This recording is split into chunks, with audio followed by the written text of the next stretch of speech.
The thing that motivates me to do this research is just that I think we see these sorts of situations arise like frequently, not just in the past few years where people are worried about polarization, but sort of, throughout the history of economic policymaking.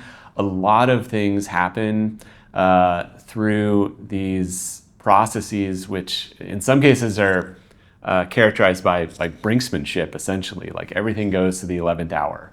And maybe we're going to shut down the government next week, and maybe we're not. And then sometimes we follow through with it, and sometimes we don't.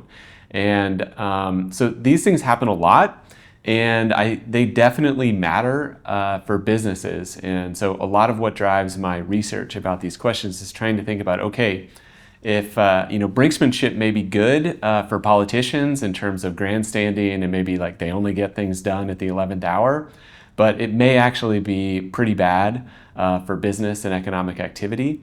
And so I think it's a general problem that exists in a lot of spheres of economic policy, but because I'm an international trade economist, I've tended to focus on what's going on in the trade environment.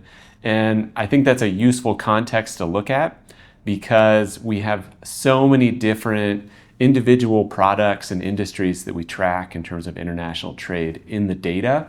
Both on the import side and the export side, and just millions upon millions of international transactions happening every day, and even more so every year. And so there's these great laboratories where we can kind of study these problems where we have going from a situation where you had low policy commitment to higher policy commitments, and the reverse where you have situations like Brexit and the United Kingdom decides that it's going to leave the European Union.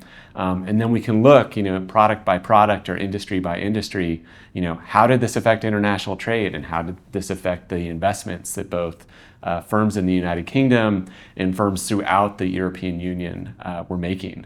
In a lot of my research, we found that it has real effects on economic activity in terms of employment and trade and the investment that these firms are making.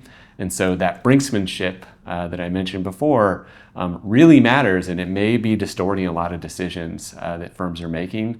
And we'd probably be a little bit better off, in some cases a lot better off, if the policymaking process itself was more stable and secure and wasn't subject to these sort of disruptions on a regular basis.